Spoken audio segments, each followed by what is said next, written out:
Doutora Connie McManus, irlandesa, que veio para o Brasil, foi professora da UNB durante muito tempo, melhorista, formada em Oxford, grande amiga, trabalhou muito tempo na área internacional da CAPES, a gente fez um trabalho espetacular, gosta muito dessa parte de análises bibliométricas e traz informações muito interessantes. A Connie aposentou na UNB e veio para a FAPESP, onde ela está trabalhando na área internacional, e não dá para ter um evento desse sem conversar com ela, né? Pessoa que extremamente motivadora, que vai dar mais brilho para as palestras e complicar mais a vida dos próprios palestrantes, tá? Muito obrigada. Agradeço muito o convite, é uma honra para mim estar aqui. Só para começar, vou falar que na minha cabeça eu falo português sem sotaque e sem a concordância, tá? Se vocês escutem outra coisa, lá de lá, no lado de cá. Também eu vou reclamar sobre fake news, tá? O DFREMO foi de 1988, porque eu fui a primeira mestrado feita com DFREMO. Ou se esqueceu de colocar Patterson e Thompson, que Robin Thompson foi meu orientador de doutorado, e ele e sem o trabalho do trabalho do Patterson e Thompson não teria o DFREMO nem TDFREMO. Quem deu o programa da TDFREMO por dentro fui eu. Então, e C.S. Lewis foi do Belfast, irlandês. Não foi inglês, igual YouTube não é inglês, igual Oscar Wilde não é inglês, igual, assim, Deus e o mundo não é inglês. Então, a gente... Então, eu só estou batendo peito para a minha nacionalidade, tá? Eu fui dado esse título. Aí eu fiquei, meu Deus do céu, o que eu vou fazer com isso, né? Aí eu decidi, estou aqui cheia de pessoas de melhoramento e eu acho que é um evento de celebração. Então eu decidi partir para um enfoque um pouquinho diferente. Em parte, o que nós queremos? Não é? A melhorista está sempre trabalhando para o melhor animal que pode ser. A gente quer cresce mais rápido, produz mais, come menos, não fica doente, adapta tudo ao ambiente, certo? Se você lê a coisa do Santo Inês, é esse o animal, viu? Naquela coisa da associação de Santo Inês, é isso. Aí eu falo, mas que animal é isso? Aí eu fiz que todo mundo fez, né? Aí eu fiz, foi para o Google, né? Aí eu sei, o que o Google me deu? O Google me deu isso aí, o cupim. Sobrevive em todas as condições climáticas, inclusive a radiação nuclear, pode viver até uma semana depois que tirou a cabeça. Aí eu falei, isso aqui não me ajuda muito, né? Aí eu voltei para o Google. A segunda opção foi isso aqui. Aí eu falei assim, gente, eu acho que esse aqui não vai me levar em lugar absolutamente nenhum. Aí, talvez porque o animal ideal não existe, certo? Esse aqui é um trabalho do Harvey Blackburn, que lá do USDA, que mostra, assim, que dependendo do ambiente onde você está, se um ambiente está estressado, se um ambiente está bom, os animais são diferentes, os melhores animais são diferentes. Então, quando a gente analisa a questão do animal, a gente não pode esquecer do ambiente enquanto ele está inserido.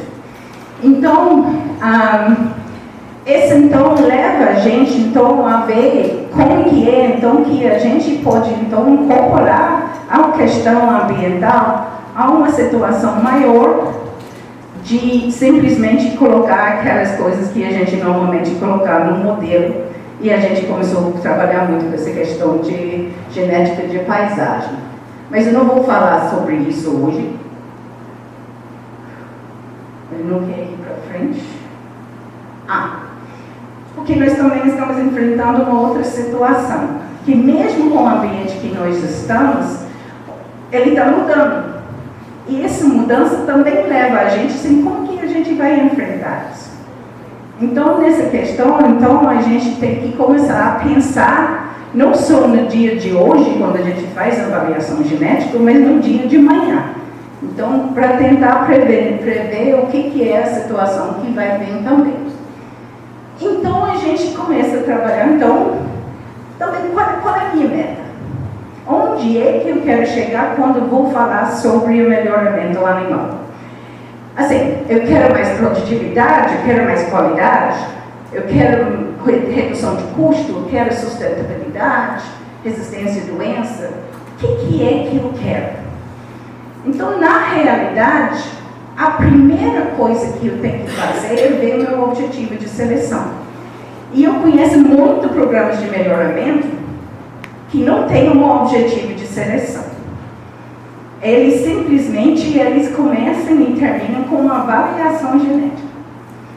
Aí então eu falo assim, como que eu posso pensar de um objetivo de seleção?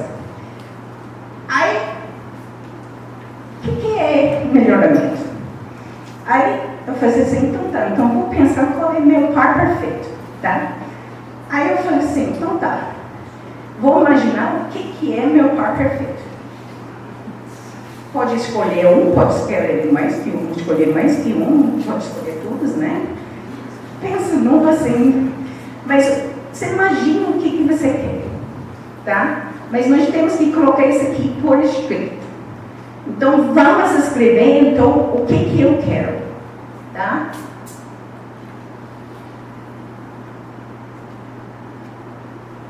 Não quero ir para frente, Então, eu quero um homem. O homem que eu quero, ele gosta de sorrir aqui, adora me dar abraço, me escuta, me dá presentes, não sei o que eu descrevi. Então, a questão de aonde eu quero estar, assim, o que eu quero versus o que eu descrevi é totalmente diferente. Então, a primeira questão, eu acho, dentro de um programa de melhoramento é aonde é que nós queremos chegar. Porque se eu não sei disso, eu vou acabar dessa forma aqui. Assim, nunca chegando lá. Tá? A outra questão, então, assim, eu peguei essa coisa que quando eu estava fazendo essa análise para Bento, eu faço de todas as melhoristas do Brasil, certo? Então, o melhoramento, em geral, está crescendo. Essas são as áreas, então aqui, essa área dos peixinhos, aqui, do vermelho. Esses são cada cor um cluster. Aí você vê que nós temos os gados por aqui, nós temos porcos aqui, mas assim, são grupos bem definidos. Quando eu vou para as pessoas, o que nós temos? Nós temos a Lúcia, o Fernando está aqui, o Tonhati. Então, nós temos aqui o grupo, aqui o Ferraz está aqui, então laranja é o grupo da USP, esse aqui é o grupo do Unesp, aqui o povo de Viçosa, aí aqui o Bahia, aqui tem a gente em Brasília, e aqui nós temos alguns grupos assim meio soltos, mas uma coisa importante que você nota nesse gráfico, está todo mundo junto. Todo mundo interage com todo mundo, certo? Então, se a gente quer ir para frente, a importância desse gráfico, eu acho, de todo mundo estar junto, é bem importante para o futuro do melhoramento do Brasil. Aqui eu simplesmente destaquei alguns grupos, ou do Paulo Carneiro, aqui da Lúcia, aqui do Bento, não é? aqui do Paulo, só para mostrar a colaborações igual o Bento mostrou no mundo inteiro, onde está mais sozinha, onde tem colaborações, certo? Mas a questão maior é, então, o que nós queremos com isso? O que nós precisamos para avançar o melhoramento, né? Nós precisamos de sair, certo? Nós precisamos de sair em quantidade suficiente e de longo prazo. Sem isso, a gente não consegue fazer melhoramento. Então, a gente tem que ter um dinheiro de longo prazo. E, nesse caso, eu vou falar porque hoje em dia eu trabalho para a FAPESP, então tem que falar que a FAPESP tem dinheiro de longo prazo. Nós temos projetos de 10 anos, que então talvez é uma das únicas agências no mundo que tem esse prazo de financiamento. E isso é por causa da forma que a FAPESP recebe dinheiro. A gente não tem orçamento, a gente recebe 1% dos recursos dos impostos de São Paulo todo ano. Então, essa aqui a gente consegue a longo prazo. A gente tem que ter variabilidade na forma que a gente distribui esse dinheiro. Então, a gente tem dinheiro para dar para infraestrutura e garantir oportunidades a todos os níveis, desde a iniciação científica até, assim, igual eu, né, pé na cova e pronta para ser acabado. Então, mas a gente tem essa variabilidade e a gente tem como as pessoas fazem uma construção de carreira nesse meu filho. A gente precisa de clareza nas propostas e mecanismos de operação transparentes e eficientes. Então, a FAPESP não é uma agência, a gente não é igual a CAPES, que trata de simplesmente dar bolsas. A gente é uma agência de financiamento de pesquisa. E as bolsas, eles vão dentro dos projetos. Eles não são, assim, a CAPES dá a bolsa fora de projeto de pesquisa. A gente faz chamadas, nosso tempo de avaliação hoje em dia é 54 dias, em média. E a gente tem abertura, feedback da comunidade e variabilidade nas propostas. E a gente tem muito tipo de financiamento. A gente tem desde o desenvolvimento de conhecimento, a gente tem dinheiro de inovação, a gente tem bastante. Num dos projetos, estava falando, a gente está assinando um contrato com Minerva para um projeto, eu acho que de 40 milhões de reais, de desenvolvimento do sistema, da cadeia produtiva da Minerva. A gente paga metade e a Minerva paga metade. E esse projeto de 10 anos, como final, a gente espera que toda a inovação dentro desse sistema é feita totalmente pela Minerva e a gente vai financiar outras pesquisas. Mas é uma oportunidade para os empresários e a empresa não tem que ser de São Paulo, o pesquisador tem que ser de São Paulo. Então é uma oportunidade para pessoas fora de São Paulo a procurar a FAPESP e procurar também a implementação de pesquisas em conjunto com os pesquisadores de São Paulo. A gente financia por ano aproximadamente 300 startups, em todas as áreas de conhecimento, de tudo, e a gente tem esses que a gente chama de CPIDs, que são de pesquisa básica de inovação, que também são milhões de reais por ano dentro disso. E a gente tem a nossa pesquisa regular, 600 mil por 3 anos, temático é 3 milhões por 5 anos, então o nosso dinheiro está bastante generoso. A gente financia workshops, você pediu dinheiro para a festa?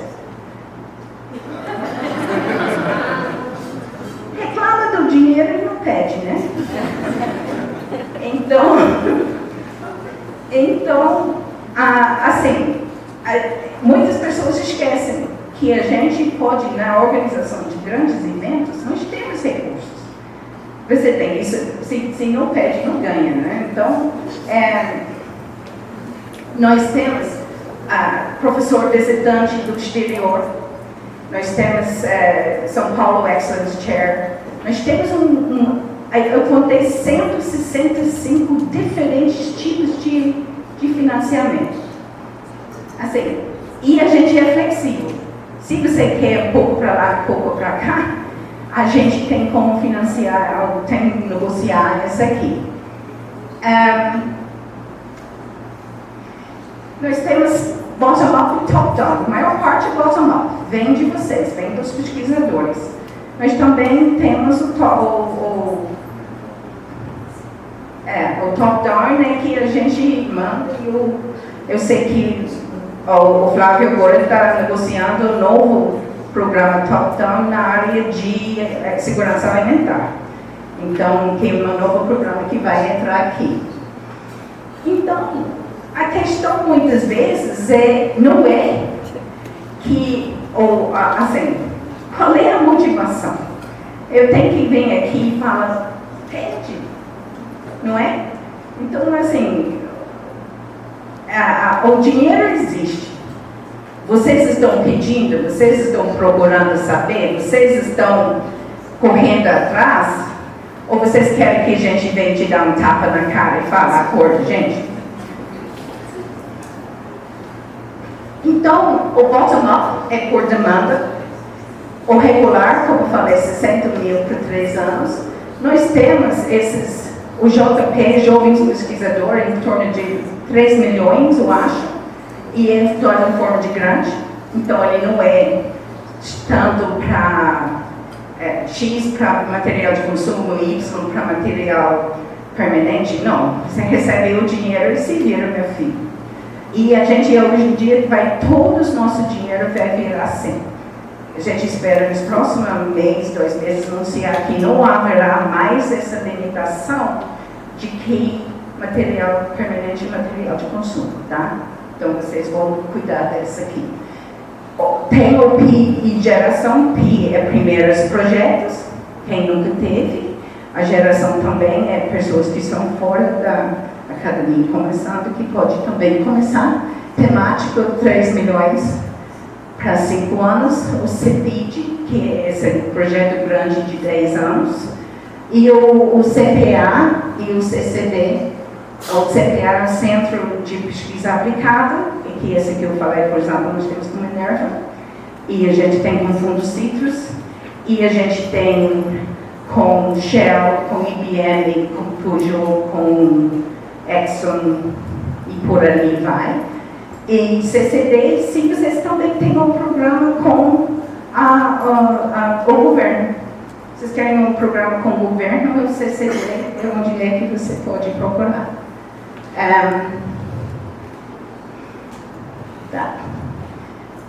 Nós temos então o Research, o CEPIDs, Research Innovation Dissemination Centers, 10 anos, 20 são centros de excelência. É bastante difícil você arrumar esse dinheiro, mas é bastante dinheiro quando você arruma. A pesquisa tem que ter impacto e você tem que ter essa parte de disseminação de conhecimento, que é essa parte que o senhor está fazendo. Nós temos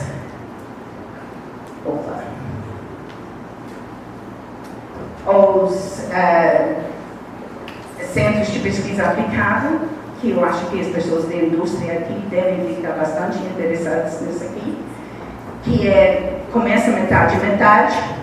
O foco é o que a indústria precisa, ele não é ditado e a gente pode fazer em 2 formas. Ou a indústria já tem uma equipe que eles querem trabalhar, ou a gente podia abrir um edital para achar uma equipe que pode desenvolver isso para eles. A gente faz das 2 formas e tem que ter a troca de conhecimento. Então, alguns exemplos: Peugeot, Embraer, Shell, Equinor, GSK, aí como falei, o Minerva, Fundo Citrus e muitos outros também. estão entrando nesse grupo aqui. Nós temos então os top-down, que são os programas. Esses programas também recebem seu dinheiro e abrem seus próprios editais. Aqui nós temos mudanças climáticas, políticas públicas, ou bioenergia, agora vai ser transição energética, conservação, biodiversidade, quantum technologies, o Amazon Plus 10, a PROASA, que é oceano, a ProEduca e Science, e como falei, o Flávio está trabalhando na formação dessa nova de segurança alimentar, que também deve interessar para todo mundo aqui. Nós temos, então, as 3 estágios do financiamento normal. O primeiro é o namoro. Então, durante o namoro, o que você faz? Você vai lá para um congresso, ou a gente paga para os pesquisadores ir para o exterior, ou para pessoas organizar um congresso aqui e trazer palestrantes do exterior para cá. A gente ajuda na organização de workshops. Quando você já tem um namoro, ele já está indo firme e forte, aí a gente pode começar a pensar no noivado, se juntar as pecinhas. Aqui a gente tem então o sprint. 1º de abril o sprint vai mudar. Por enquanto o sprint ele é um programa de mobilidade onde a pessoa assim, o brasileiro vai para o exterior e depois a pessoa do exterior vem para cá. Agora ele vai ter 5 estágios, vamos dizer. O primeiro o brasileiro vai para o exterior.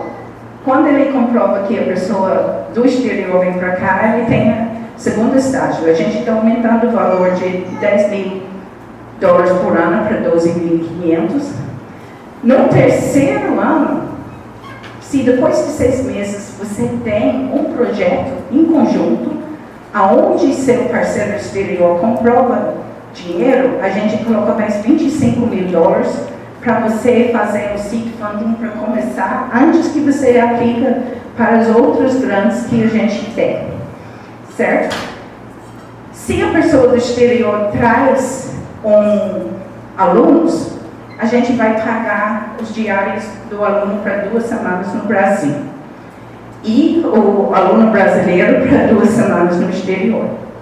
E se você, em vez de ir para uma universidade, você vai para uma universidade, mas um ambiente de inovação dentro da universidade, também esse é dentro dessa 3ª fase, com a esperança que você produza um PIP e um PIT, que são os projetos de inovação no final desse estágio no exterior.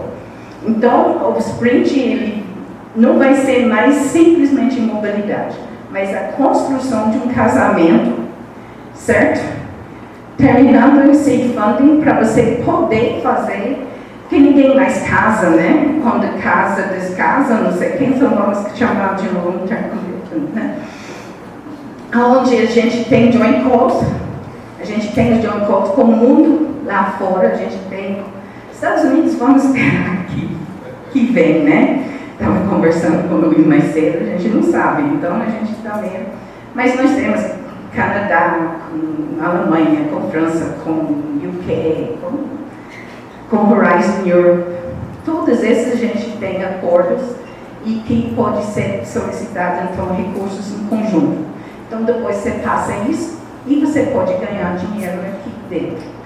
E aqui, a gente está formando também, vamos dizer que você entra num projeto onde a FAPESP não tem um acordo, a FAPESP não participou quando a pessoa no exterior ganhou o dinheiro, mas você quer juntar com esse projeto.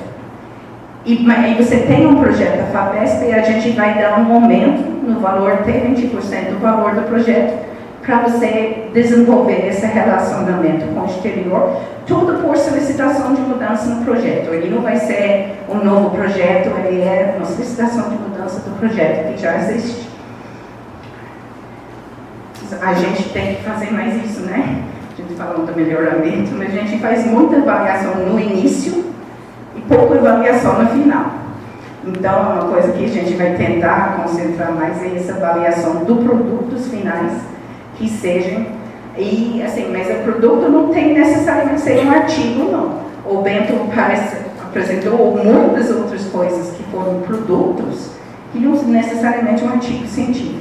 E essa outra coisa que a gente tem que mostrar para a sociedade, que o que a gente faz não é só publicar artigos, mas faz uma diferença para a sociedade socioeconômica, política, etc. Tá? A outra coisa que a gente quer, então, também nesse termos dessa questão da interdisciplinaridade.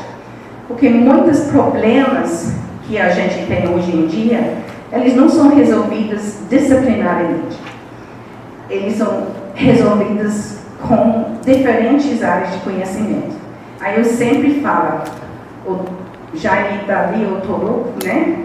Aí eu falo assim, que a primeira coisa que a gente fez quando eu mudei para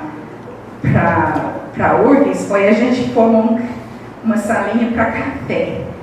E era um lugar onde as pessoas conversavam, trocavam ideias. Na UNB também, a gente sentava na entrada da UNB, tomava café, às vezes horas, conversando com pessoas da geografia, da física, de não sei o quê, e troca ideias e sempre, nossa, seria interessante.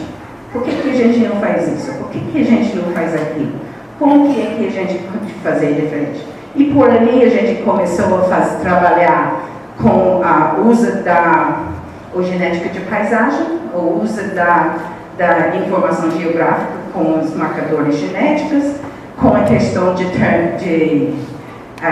uso da máquina de termografia para ver a resistência ao calor, com qualidade de sêmen, etc, etc.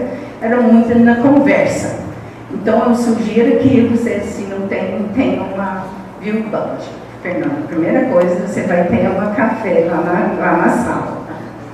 Então, esse aqui é para mostrar que todo mundo está interconectado. E as pessoas chegam a soluções de problemas de fontes diferentes, e desse jeito a gente consegue resolver os problemas. Nós temos 4 prioridades. Nós queremos fazer parte dos maiores jogadores mundiais, conversando com pessoas tanto no NSF, a gente não sabe agora, quanto o DFG. Eles falaram que a parceira mais importante deles no América do Sul é FAPESP, que é então assim, os pesquisadores aqui de São Paulo, eles têm um plus a mais frente a essa questão. A gente tem esse aqui, a gente quer contribuir para o desenvolvimento regional, então a gente trabalha muito dentro do GRC, do Global Research Council, e com as outras no Sul para ajudar o desenvolvimento regional. A gente quer contribuir para a emergência de ideias que vêm de lugares diferentes, então a gente está conversando com a África, conversando com outros jogadores nesse cenário, o IDRC, etc., para que a gente tenha ideias diferentes que não só dependem de dinheiro, porque muitas vezes, quando tem muito dinheiro, você não pensa que tem que ter soluções diferentes. E as regiões multinacionais, como o Belmont Forum, ou Regional Leaders Summit, Horizon Europe, todas essas gente também trabalho dentro deles, tá? Então, na colaboração internacional, como eu falei, a gente tem o Sprint, o Visiting Researchers, a gente faz internships abroad, a gente fazemos os joint calls e os projetos multinacionais. Tudo isso a gente faz da FAPESP e tudo isso, eu acho que também falei 165 diferentes tipos de financiamento. E se não tem, eu tinha esquecido, então, primeiro ano é só IDA, ou Sprint, faz uma solicitação de mudança para o segundo ano, comprova que que o parceiro vem e a gente te dá mais dinheiro, e os doutorandos podem ir para o exterior e para 2 semanas, e o terceiro faz uma solicitação de mudança para o terceiro ano para ter o seed funding, que é $25 mil e para ambientes de inovação. Então, é tudo pensado como uma apropriação de conhecimento e não necessariamente só mobilidade para mobilidade. O São Paulo, a escola, o SPEC, o São Paulo Escola de Advanced Science, se você quer chamar alguém mundialmente conhecido para dar uma escola aqui, esse é a Escola de Ciência Avançada, esse é o lugar, tá? E metade das pessoas são de São Paulo, metade das pessoas, dos alunos são de São Paulo, metade do exterior ou de outros estados. O PIB é Small Business, que então, que eu falei, 300, 400 por ano. Aqui são 3 fases. A primeira é estudo 9 meses para estudar se é factível ou não. A segunda é um tipo de protótipo, desenvolvimento. E a terceira é a comercialização. Então, muito aluno que está fazendo aqui, às vezes seria uma solução para vocês, em vez de necessariamente ir pensa simplesmente na academia, mas o desenvolvimento de uma empresa que a FAPESP financia. Nós temos, então, a gente ajuda na criação, então, nesse sentido de empregos, a gente vê o sistema de inovação. Com isso, o sistema de inovação, o 1 é o máximo, certo? São Paulo é 0,84, que é o maior do Brasil. A segunda estado do Brasil é 0,42, que é Santa Catarina. Então, na inovação, o trabalho está sendo feito dentro das universidades, em conjunto com as companhias, está fazendo que isso está tudo voltando para o bem-estar do sistema paulista. Tá? Então eu vou ter que dar esse foi FAPESP, né? Agora eu vou dar uma fala sobre as outras, só para falar, né? Sem cá sempre quer ver as FAPES, assim, o Marcos está aqui, vocês têm o FAPEMIG, tem dias que está bom, tem dias que está ruim. Não me lembro dos dias bons.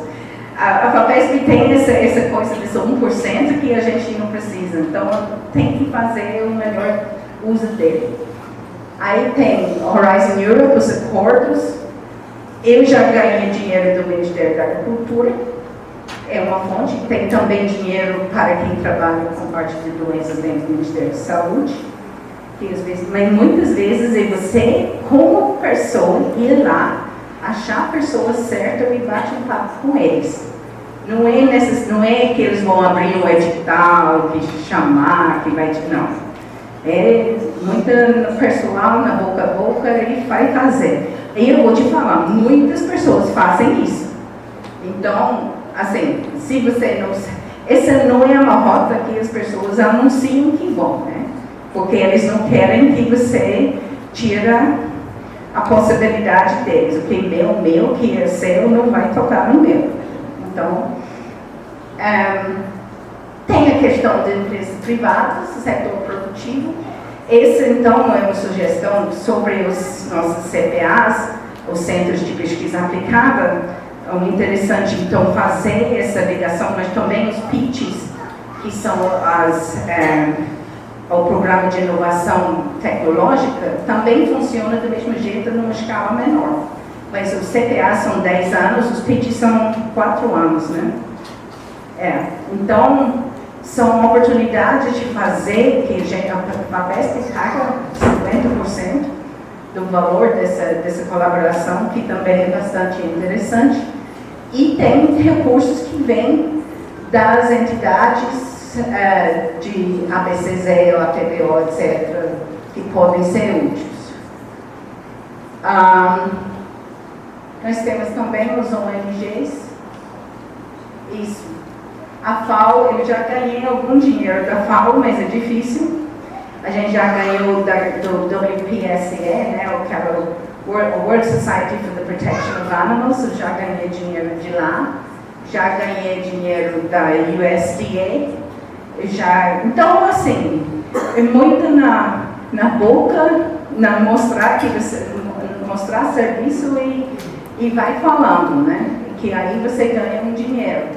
Tem dinheiro dentro do BID, o Banco Mundial, o USDA, a Comunidade Europeia, e algumas fundações privadas também que fazem. Essa não é uma lista, obviamente, assim, fechada, mas tem muito dinheiro que podem ser utilizados para projetos específicos.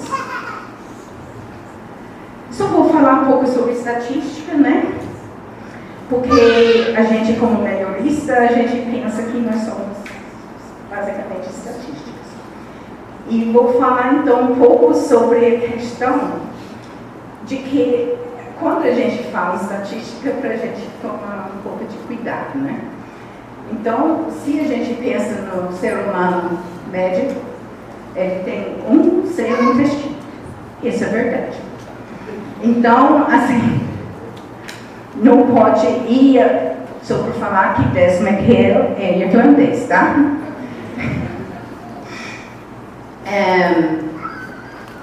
Aí esse é o Mark Twain, que falou que fatos são coisas teimosas. Estatísticas são muito mais flexíveis. Se você quer inspirar Lewis Carroll, também irlandês. Não, você foi no C.S. Lewis, você falou. Eu acho que Lewis Carroll também, que escreveu Alice in Wonderland, também irlandês. Mas vou te falar, o C.S. Lewis, ou Tolkien, ou, não sei, foram 4, tomavam cerveja no mesmo pub, lá em Oxford, se você quer dar inspirar confiança, dá muita estatística. Não importa se eles são acurados ou inteligentes, desde que tem muitos. Certo? Estatísticas de sanidade são que 1 em cada 4 americanos tem alguma forma de doença. Pensa nos seus 3 melhores amigos.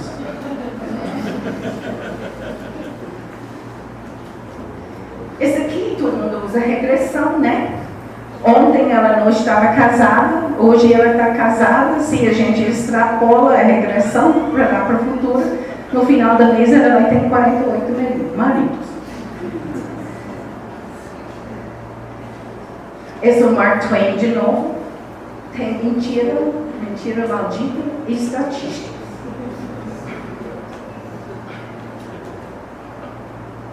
Aí nós temos a distribuição normal e a distribuição paranormal. Então é só para os alunos de melhoramentos fazerem estatística, tomem cuidado muito na forma que vocês estão usando eles.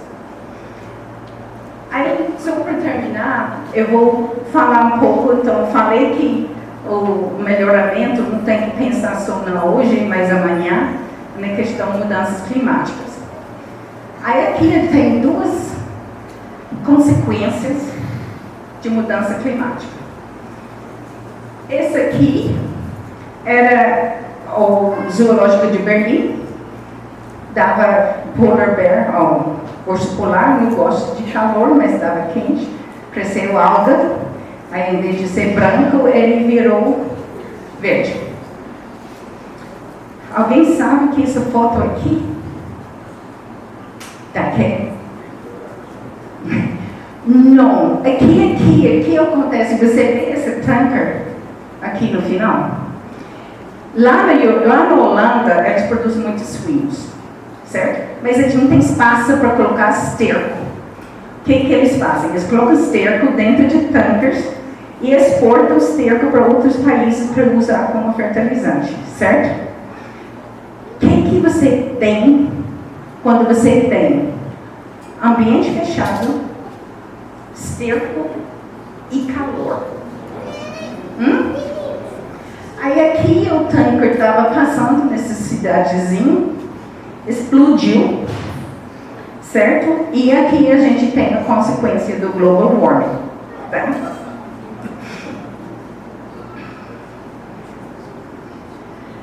Aqui esse cenário bucólico do Pantanal, certo? Com os cavalos pantaneiros, assim, lindo, né? E aqui a gente tem os holandeses, não o Gerolando do Marcos Vinícius, mas os holandeses do Cláudio, né? Que não conseguem se resfriar.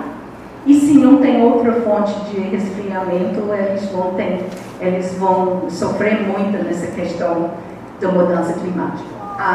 O cenário mais triste que eu já vi foi no Rio Grande do Sul. Foi um holandês em pasto, sem cobertor, tentando buscar sombra em fio de arame. Assim, vomitando água, sabe? Saindo água pela boca de tentar se resfriar.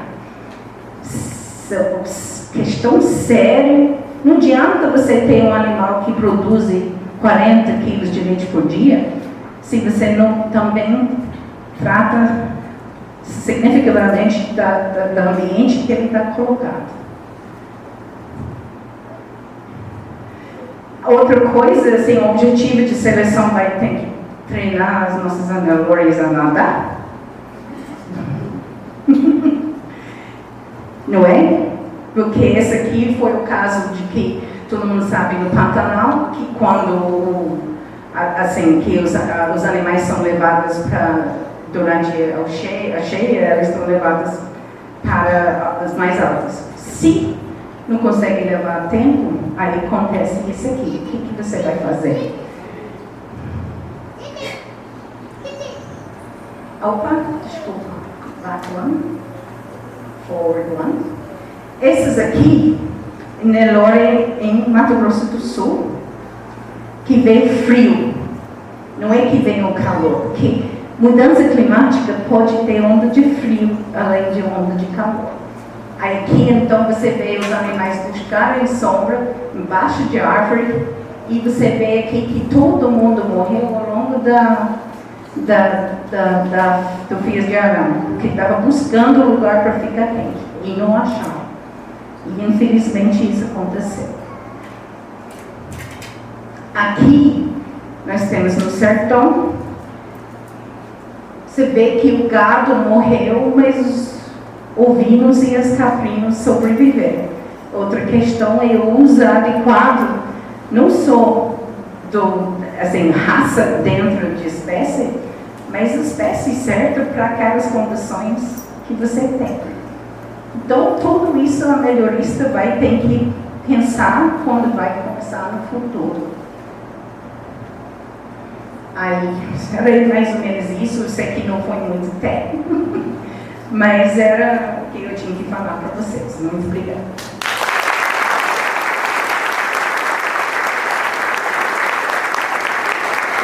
Minha cara, você é fantástico, você abrilhanta as apresentações, trouxe muita coisa importante para a gente.